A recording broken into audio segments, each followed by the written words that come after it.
안녕하세요. 피탐성 빛의 교회와 함께하는 성경 공부에 오신 빛의 성도님들. 새로운 한 주의 시작도 말씀과 함께 할 수 있어서 참 감사합니다. 우리 어제 말씀을 통해서 들은 것처럼 예수를 먹고 예수로 살 수 있는 감 잡은 성도들인 우리 빛의 교회 되기를 바랍니다. 우리 같이 기도하고 말씀 공부 시작하겠습니다.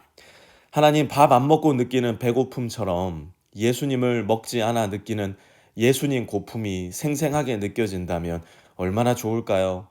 말씀을 먹지 않아도 전혀 말씀이 고프지 않은 가련하고 비참한 우리가 되지 않게 도와주셔서 말씀을 먹고 말씀의 힘으로 또 말씀에 순종하며 살아갈 수 있는 우리 빛의 성도들 다 되게 하여 주십시오. 말씀 앞으로 모두를 불러주셔서 주님의 음성에 귀 기울이고 그 말씀에 순종하여 하나님을 충만하게 감각하며 살아가는 감 잡은 성도들 다 될 수 있게 도와주십시오. 예수님의 이름으로 기도합니다. 아멘. 오늘은 레위기 18장 1절에서부터 18절까지 우리 함께 공부할 텐데요. 1절과 2절 말씀 먼저 함께 읽어보겠습니다. 주님께서 모세에게 말씀하셨다. 너는 이스라엘 자손에게 말하여라.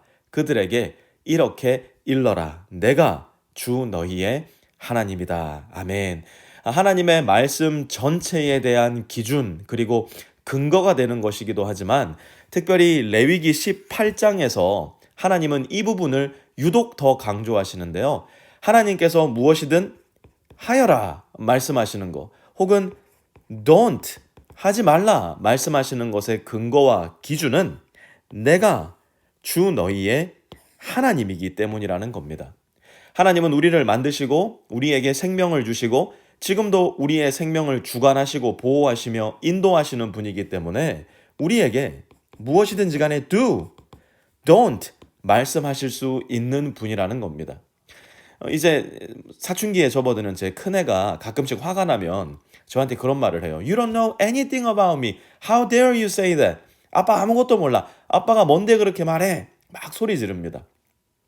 물론 자식이 이렇게 말하면요 속상하죠. 그런데 동시에 미안하긴 하지만 좀 웃기기도 합니다.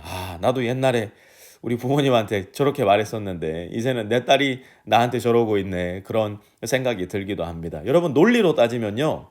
왜 네가 아빠 말 들어야 되는지 알려줄게. 1부터 1000까지 얘기해 줄 수도 있겠지만 때로는 그냥 내버려 두기도 해요. 아빠와 엄마의 말을 따르지 않았을 때 일어나는 삶의 결과를 스스로 경험해 보기도 해야 되기 때문입니다.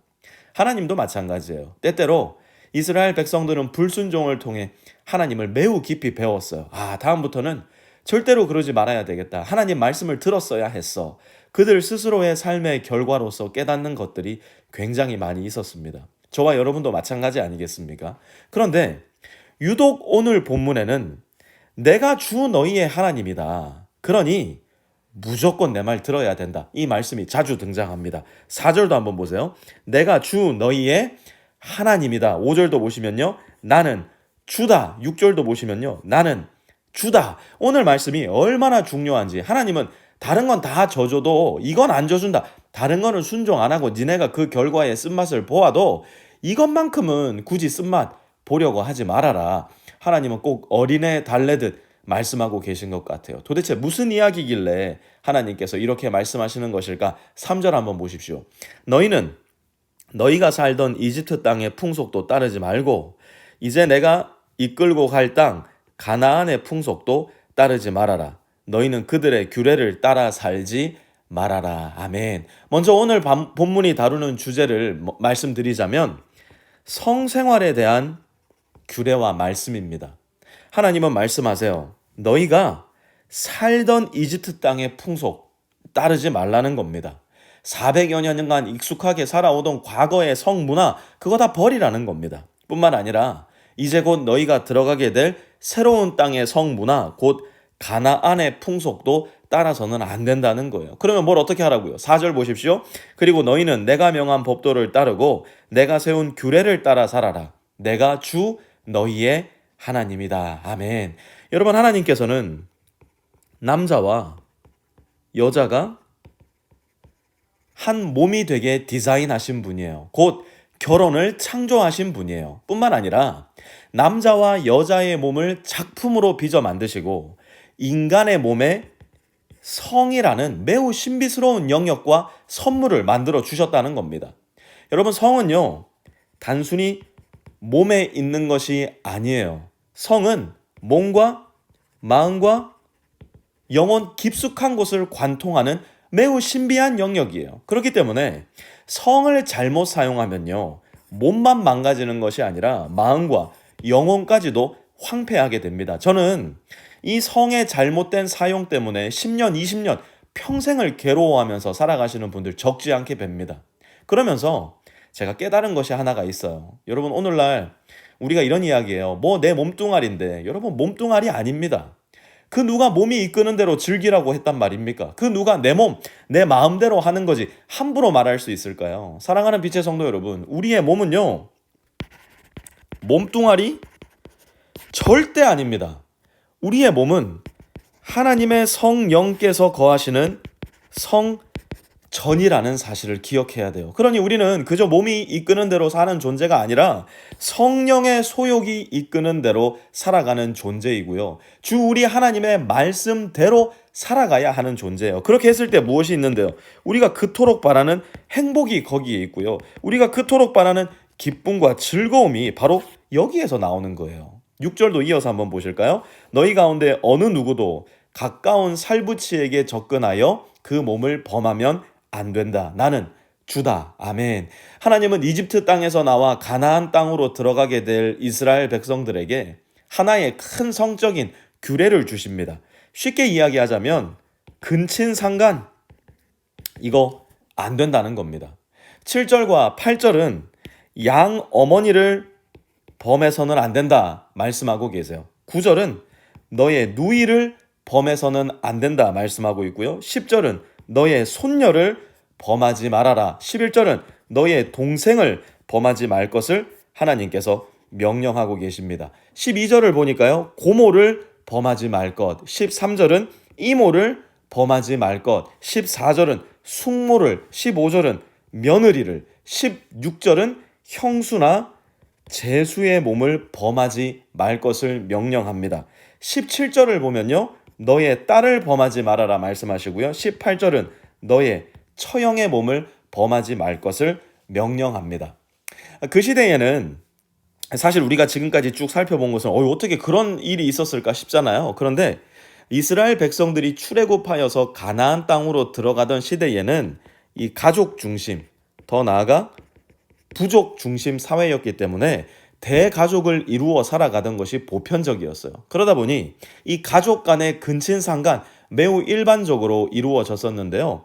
이집트의 사람들이 그렇게 살았었고요. 그리고 이집트에서 가나안을 향해서 가고 있는데 가나안 사람들도 그렇게 살고 있었어요. 그러니 이집트의 사람들이, 가나안의 사람들이 다 그러고 산다 하더라도 하나님을 믿는 너희들은 어떻게 해야 된다고요? 달라야 한다는 겁니다. 다른 말로 하면 무슨 말이에요? 거룩해야 한다는 거예요. 오늘날 우리가 살아가는 이 시대에도 불행하게도 이러한 성적인 타락과 범죄가 시시각각 들려옵니다. 하지만 우리가 오늘 본문 속에서 살펴보았던 근친상간이 우리에게는 일반적이지는 않아요. 근친상간이 우리에게 풍속도 아니고요, 유행도 아니고요, 문화도 아닙니다. 왜냐하면 우리는 더 이상 가족과 부족 중심 사회를 살아가지 않기 때문에 그래요. 그래서 저는 오늘날 우리 시대에 하나님께서 내가 주 너희의 하나님이다, 너희는 내가 세운 규례와 내가 명한 법도를 지켜라 말씀하실 것은 무엇일까 생각하면서 크게 두 가지를 떠올려 봤습니다. 첫째, 하나님은 틀림없이 이렇게 말씀하실 거예요. 청년들아, 혼전순결 지켜라. 혼전순결을 통해서 너희의 거룩한 삶을 지켜내어라. 아마 이 말에 비웃음 내지는 허탄한 웃음을 짓는 청년분들 분명히 계실 거예요. 아유, 목사님, 지금 시대가 어느 때인데, 때가 어느 때인데. 제가 그렇게 말씀하시는 여러분들께 묻고 싶어요. 여러분들 정말 시대가 어느 시대라, 때가 어느 때라, 내 몸이 이끄는 대로, 내 마음이 이끄는 대로 마음에 드는 남자와 여자와 결혼 전에 잠자리 하고 나니까 삶이 더 행복해지고 풍성해지고, 그렇지, 이게 바로 인생이지, 그런 생각 드시던가요? 아니면 그렇게 살고 보니까 삶이 더 복잡해지고 꼬이고 어렵고 힘들어지던가요? 하나님은 분명히 말씀하세요. 거룩하여라. 순결하여라. 나의 말을 따라라. 어느 시대에 살건 어느 때에 살건 변하지 않는 나의 법도와 규례를 지켜라. 그것이 행복한 삶, 풍성한 삶으로 이어진다. 하나님은 여전히 말씀하세요. 둘째로 우리에게 하나님께서 말씀하실 게 뭐냐? 결혼한 부부들아, 잘 들으세요. 바람 피우지 말아라. 바람 피우지 말아라. 단순히 성적인 범위를 넘어선 바람만 바람이 아니에요. 우리가 오늘날 정말 조심해야 될 게 이 정서적인 바람입니다. 정서적인 바람. 페이스북, 인스타그램, 더 나아가 포르노 보면서 다른 여자 상상하고 마음에 품는 거, 이거 다 바람입니다. 5절 다시 한번 보실까요? 5절 이렇게 말씀합니다. 그러므로 너희는 내가 세운 규례와 내가 명한 법도를 지켜라. 어떤 사람이든 이것을 지키기만 하면 그곳으로 사람이 살 수 있다. 여러분, 살아도 사는 것 같지 않은 인생 살고 싶으시면요, 성적으로 방종한 삶, 내 몸뚱아리라고 내 몸을 비하하는 삶, 아무나 나를 넘보고 탐내게 하는 삶 사셔요.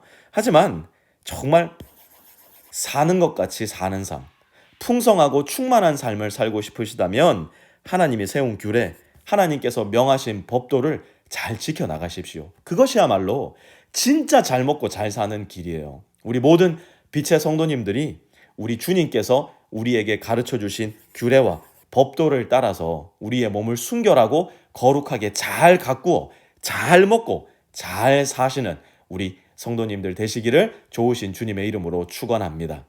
주님, 이 시대의 풍속과 문화가 너무나 기가 막힙니다. 몸뚱아리와 몸뚱아리가 만나 죄의 흙탕물을 이곳저곳에 첨벙거리며 너도 죽고 나도 죽는 기가 막힌 인생들을 살아갑니다. 주여, 이 땅의 교회와 성도들의 마음을 일깨워 주시어 세상의 눈에 기이한 순결하고 거룩한 주님의 백성들이 되게 하시고, 교회가 세상의 문화를 헐레벌떡 따라가는 가련한 모습 되게 하지 마시고, 세상이 교회와 하나님 나라의 문화에 완전히 매료되어 눈물 흘리며 회개하며 기쁨으로 되돌아오게 만들 수 있는 그런 교회들, 또한 우리 빛의 교회 될 수 있게 도와주십시오. 예수님의 이름으로 기도합니다. 아멘.